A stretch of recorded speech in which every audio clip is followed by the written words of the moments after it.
নামিয়ে কথা বল ইন্সপেক্টর। থানাটা তোর বাপের নয়। চল ভাগ এখান থেকে, নলে তোকে এখানেই শেষ করে দেব। অঞ্জলি শর্মা, জেলার সদ্য নিয়োগপ্রাপ্ত নতুন জেলা ম্যাজিস্ট্রেট ডিএম। তার সততা ও সাহসিকতার সুনাম চারদিকে।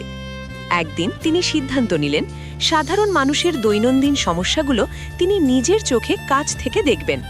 তাই একদম সাধারণ পোশাকে নিজের আসল পরিচয় গোপন রেখে তিনি পৌঁছে গেলেন স্থানীয় একটি থানার আশেপাশে। পুরো দৃশ্যটি যেন 21:9 অনুপাতে চলা কোনো টান টান উত্তেজনার সিনেমার মতো এগোচ্ছিল। থানার বাইরেই তার নজর পড়ল এক বয়স্ক জীর্ণ পোশাকের মানুষের ওপর। বৃদ্ধ মানুষটি থানার বাইরে মাটিতে বসে অঝরে কাঁদছিলেন। অঞ্জলি দ্রুত তার কাছে গিয়ে মমতার সাথে জিজ্ঞেস করলেন, কি হয়েছে বাবা, আপনি এত চিন্তিত কেন? বৃদ্ধ বাবা কেঁদে কেঁদে উত্তর দিলেন, ম্যাডাম, এলাকার কিছু গুন্ডা আমার শেষ সম্বলটুকু, আমার জমিটা ছিনিয়ে নিয়েছে।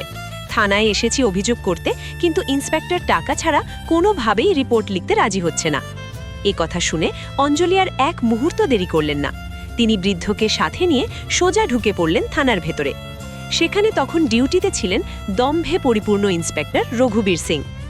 অঞ্জলি শান্ত কিন্তু দৃঢ় গলায় তাকে বললেন, স্যার, গুন্ডারা এই বাবার জমি ছিনিয়ে নিয়েছে, দয়া করে রিপোর্টটা লিখে দিন।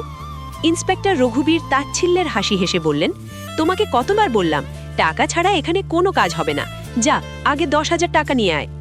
অঞ্জলি প্রতিবাদ করে বললেন, স্যার, আইনের বইতে তো কোথাও লেখা নেই যে এফআইআর দায়ের করার জন্য টাকা লাগে। কথাটা শুনে ইন্সপেক্টর রেগে আগুন হয়ে গেলেন। আরেও কলেজের ছুরি, এখানে আমি আইন, আমাকে বেশি জ্ঞান দিস না বলে ধমক দিয়ে উঠলেন তিনি। অঞ্জলি এবার পিচ না হয়ে নিজের মোবাইল ফোনটি বের করে ক্যামেরা চালু করলেন। সোজা ইন্সপেক্টরের দিকে ফোন তাক করে বললেন, তাহলে আপনি ক্যামেরার সামনেই বলুন যে আপনি ঘুষ না নিয়ে সাধারণ মানুষের রিপোর্ট লিখতে অস্বীকার করছেন। ক্যামেরা দেখে ইন্সপেক্টর রঘুবীর সিংয়ের মেজাজ পুরোপুরি বিগড়ে গেল। তিনি রাগে চিৎকার করে উঠলেন, কি, তুই আমাকে হুমকি দিবি? চল ভাগ এখান থেকে, না হলে এক্ষুনি তোকে তুলে লকআপে ভরব। কথাগুলো বলতে বলতেই তিনি অঞ্জলির গায়ে হাত দেওয়ার চেষ্টা করলেন। ঠিক তখনই অঞ্জলি কড়া গলায় গর্জে উঠলেন, হাত সরিয়ে কথা বলুন ইন্সপেক্টর, এই থানা আপনার বাবার সম্পত্তি নয়। ইন্সপেক্টর আরও ক্ষেপে গিয়ে পাশের হাবিলদারকে নির্দেশ দিলেন, হাবিলদার, এই মেয়েটিকে এক্ষুনি গ্রেফতার করো। অঞ্জলি 2 হাত বুকে বেঁধে 1 পা এগিয়ে এলেন। তার চোখের দৃষ্টি তীক্ষ্ণ। তিনি গম্ভীর কণ্ঠে বললেন, কার এত সাহস আমাকে গ্রেফতার করে? আমি এই জেলার নতুন ডিএম অঞ্জলি শর্মা। নামটা শোনা মাত্রই থানার ভেতরের পরিবেশ নিস্তব্ধ হয়ে গেল। ইন্সপেক্টর রঘুবীর সিংয়ের পায়ের তলা থেকে যেন মাটি সরে গেল। তার সমস্ত দম্ভ মুহূর্তে উধাও হয়ে গেল।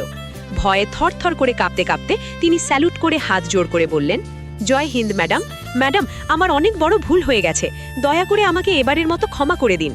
অঞ্জলি কঠোর দৃষ্টিতে তার দিকে তাকিয়ে বললেন, এটা আপনার কোনো ভুল নয়, এটা আপনার অভ্যাস, ঘুষ নেওয়ার এবং সাধারণ মানুষের সাথে এমন জঘন্য আচরণ করার। ইন্সপেক্টর রঘুবীর সিং, আমি আপনাকে এক্ষুনি সাসপেন্ড করছি। সত্য ও সাহসের সামনে দুর্নীতিবাজদের মাথা এভাবেই নিচু হয়ে যায়। সাধারণ পোশাকে থাকা একজন সৎ অফিসারের সাহসিকতায় সেদিন ওই গরিব বৃদ্ধ তার সুবিচার পেয়েছিলেন।